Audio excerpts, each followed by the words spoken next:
Você já se inscreveu no canal Espiritismo Cast? Não esqueça de ativar o sininho e todas as notificações. Assim te informaremos quando houver novos vídeos.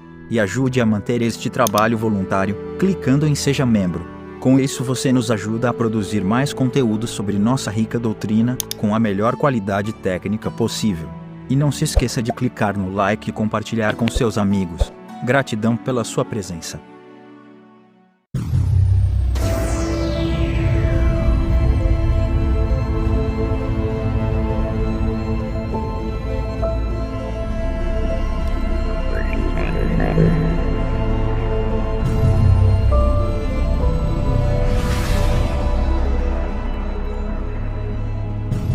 Olá meus amigos, minhas amigas, como é que vocês estão? Sejam bem-vindos a mais um episódio onde estudamos a Gênese, os milagres e as predições segundo o Espiritismo. Nós estamos no capítulo que está falando sobre a criação do universo, baseando-se na ciência, evidentemente. Então, nós já falamos sobre os planetas, os sóis, os satélites, os cometas, a Via Láctea, e hoje nós vamos ver as estrelas fixas. Então, sem demora, vamos ao texto. As estrelas chamadas fixas e que constelam os dois hemisférios do firmamento não se acham de todo isentas de qualquer atração exterior, como geralmente se supõe. Longe disso, elas pertencem todas a uma mesma aglomeração de astros estelares, aglomeração que não é senão a grande nebulosa de que fazemos parte e cujo plano equatorial, projetado no céu, recebeu o nome de Via Láctea. Todos os sóis que a constituem são solidários, suas múltiplas influências reagem perpetuamente umas sobre as outras e a gravitação universal as grupa todas numa mesma família. Eu falei na vez passada, mas imagine que todo esse conhecimento ele vem numa época que não existia sondas espaciais, telescópios fora da Terra e tudo mais. Então, e vem numa doutrina fora da ciência, trazendo as verdades da ciência. Isso é muito bacana. Esses diversos sóis estão na sua maioria, como o nosso, cerca dos de mundos secundários, que eles iluminam e fecundam por intermédio das mesmas leis que presidem a vida do nosso sistema planetário. Uns, como Sírio, são milhares de vezes mais magníficos em dimensões e em riquezas do que o nosso e muito mais importante é o papel que desempenham no universo. Também planetas em muito maior número e muito superiores aos nossos os cercam.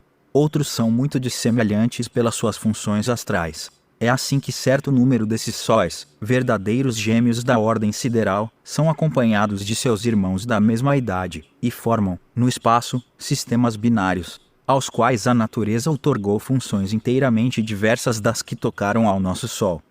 É o que se dá em astronomia o nome de estrelas duplas. São dois sóis, um dos quais gira em torno do outro como um planeta em torno de seu Sol. De que singular e magnífico espetáculo não gozarão os habitantes dos mundos que forneçam esses sistemas iluminados, que formam esses sistemas iluminados por duplo Sol, mas também quão diferentes não hão de ser neles as condições da vitabilidade. Lembrando que Kardec deixou essa nota falando sobre os lugares, como por exemplo a constelação de Capela, que é formado de dois sóis.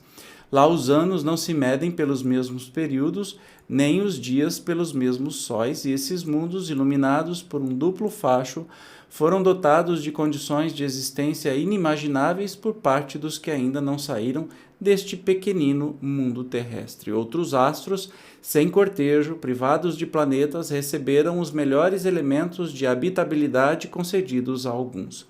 Na sua imensidade, as leis da natureza se diversificam e, se a unidade é a grande expressão do universo, a variedade infinita é igualmente seu eterno atributo. Eu não tenho nada que acrescentar sobre isso, e sim admirar a poesia com que Kardec descreve, a criação. Malgrado o prodigioso número dessas estrelas e de seus sistemas, malgrado as distâncias incomensuráveis que as separam, elas pertencem todas à mesma nebulosa estelar que os olhos dos mais possantes telescópios mal conseguem atravessar e que as concepções da mais ousada imaginação apenas logram alcançar, nebulosa que, entretanto, é simplesmente uma unidade na ordem das nebulosas que compõem o mundo astral. As estrelas chamadas fixas não estão imóveis na amplidão. As constelações que se figuraram na abóbada do firmamento não são reais criações simbólicas. A distância a que se acham da Terra e a perspectiva sob a qual se mede, da estação terrena, o universo, constituem as duas causas dessa dupla ilusão de óptica.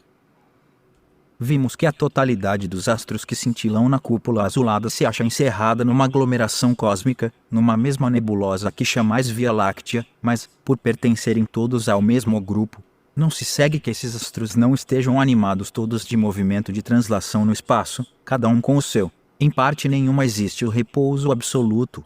Eles têm a regelos as leis universais da gravitação e rolam no espaço ilimitado sob a impulsão incessante dessa força imensa. Rolam, não segundo roteiros traçados pelo acaso, mas segundo órbitas fechadas, cujo centro um astro superior ocupa. Para tornar, por meio de um exemplo, mais compreensíveis as minhas palavras, falarei de modo especial do vosso Sol. Perceba na exatidão das informações, né, que são passadas numa época carente de instrumentos. Vamos ver o exemplo que ele cita. Sabe-se, em consequência de modernas observações, que ele não é fixo, nem central, como se acreditava nos primeiros tempos da nova astronomia, que avança pelo espaço, arrastando consigo o seu vasto sistema de planetas, de satélites e de cometas. Ora, não é fortuita esta marcha e ele não vai, errando pelos vácuos infinitos, transviar seus filhos e seus súditos longe das regiões que lhe estão assinadas. Não, sua órbita é determinada e, em concorrência com outros sóis da mesma ordem e rodeados todos de certo número de terras habitadas, ele gravita em torno de um Sol central. Seu movimento de gravitação, como o do Sol e seus irmãos, é inapreciável a observações anuais, porque somente grande número de períodos seculares seriam suficientes para marcar um desses anos astrais. O Sol central, de que acabamos de falar, também é um globo secundário relativamente a outro, ainda mais importante, ao derredor daquele ele perpetua uma marcha lenta e compassada, na companhia de outros sóis da mesma ordem. Poderíamos comprovar esta subordinação sucessiva de sóis a sóis, até que a nossa imaginação cansasse de subir a uma tal hierarquia, porquanto, não esqueçamos, em números redondos, 1/30 de milhões de sóis se pode contar na Via Láctea. 46 subordinados uns aos outros, como rodas gigantescas de uma engrenagem imensa.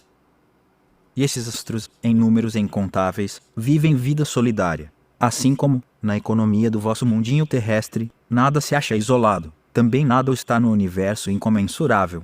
De longe, ao olhar investigador do filósofo que pudesse abarcar o quadro que o espaço e o tempo desdobram, esses sistemas de sistemas pareceriam uma poeira de grãos de ouro levantada em turbilhão pelo sopro divino, que faz voem nos céus os mundos siderais, como voam os grãos de areia no dorso do deserto.